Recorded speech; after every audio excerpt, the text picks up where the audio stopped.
I'm Cameron Christie, and I'm here with my partner Xavier Williams, and we're here to talk about Marjory Stoneman Douglas's garden, its past, present, and its future. Let's take it to the interviews. Well, everything really originated right down the hallway from where I'm standing. Mr. Thompson and I, the principal at the time, were watching them destroy some old portables that we'd had out in that field for years. And just kind of off the cuff, I asked if some of that land that was going to be available could be set aside for science purposes, maybe a garden or something like that. And really, that's it. It just started that way. And a few days later, to my surprise, I got an email saying, hey, there's this long tract of land that we don't have any plans for, kind of an awkward long shape, 50 feet wide, 175 feet long, but we could have it for a garden or whatever. So I immediately recruited my brilliant friend, Mr. Simpson. Somebody was stupid enough to give us a bobcat and the keys and leave it out there. So we have fun. I mean, you give two grown kids a toy like that, we're gonna have fun with it. I think we spent 2 days tearing up the entire place. Learning how to drive a bobcat was funny because nobody really taught us. And that was it. And once we started brainstorming, I started getting so excited about the concept that it could be more than a garden, that it could be a park, a green space, it could be an outdoor classroom. And so all of those things were part of the design right from the beginning. And yeah, that was back in 2016. Well, I remember when they were starting the garden, and it was this whole idea of a PLC that would focus on STEM and STEAM. So your science, technology, engineering, arts, math. And so what they started, I was interested in it, but I really wasn't involved at the beginning. It wasn't until about a year into it that I started kind of slowly going out there. And then just over time, and then after the incident here, I really got much more involved in the garden. And I have been ever since. Walking by it one day, I noticed a few things growing. I started asking questions about who was involved, and quickly found Jeter and the garden crew and asked what I could do to help. The day of service in 2021, that's when I officially met Jeter as a teacher, as a person, as someone who's a leader to the school. So he introduced me to the garden club as an opportunity to give back to the community and to the school at large.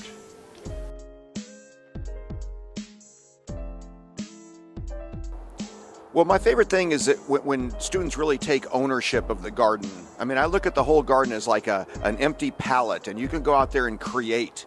You know, you can paint things. We can do art out there. You can grow things. You can build things. And so I like when students, again, take ownership. They come up with ideas and they follow through with those ideas. And that really gives you a lot of self-confidence in life. You learn new skills out there. We have all of these really skilled teachers that work out there now. And you can learn a lot out there working with each other, working with people from the community, working with the teachers. Oh, we always have a list of projects going on at any time, especially because the teachers now, they really have adopted different areas of the garden, you know, so it's really wonderful to see. Mr. Davis, biology teacher, has a million projects going on at once always. Colonel Anders is developing the new cornfield. It's amazing that what he's done with that cornfield. Mr. Garner is working on an Everglades zone. So there are lots of projects going on. Personally, I'm trying to finish up this covered bridge that we've been working on. Not a bridge, but a covered walkway. And then I want to make a little footbridge over the Everglades area. So that's probably my next personal project. The garden's probably in its best place that it's ever been. We've got a lot of volunteers. We've got more teachers involved than just myself and Jeter. Right now we have Garner, Walsh, Anders, Davis, Macaulay comes out all the time. Miss Hertzfeld comes out. Before it was just really me and myself and Jeter. So it's much better now.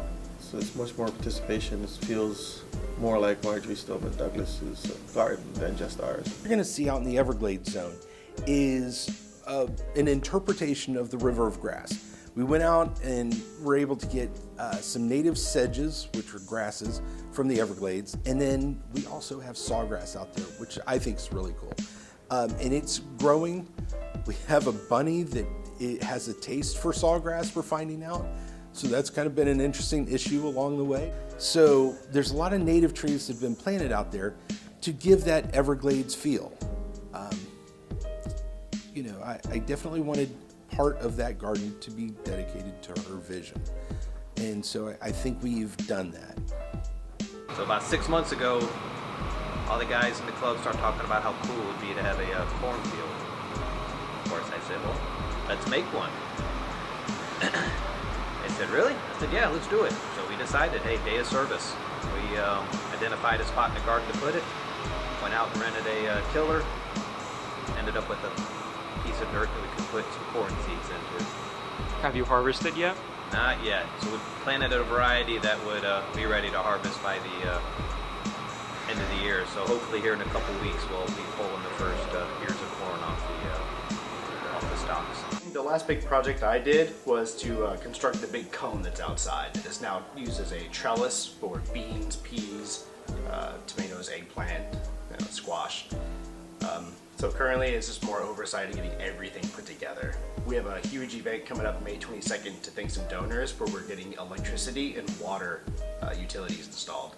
So I'm in experimental science and we're currently working on a hydroponics project where our teacher had us research our own and design our own hydroponic system, and then we're gonna build it as a class. Probably gonna use a lot of PVC pipes and focus on how to kind of maintain the plant systems.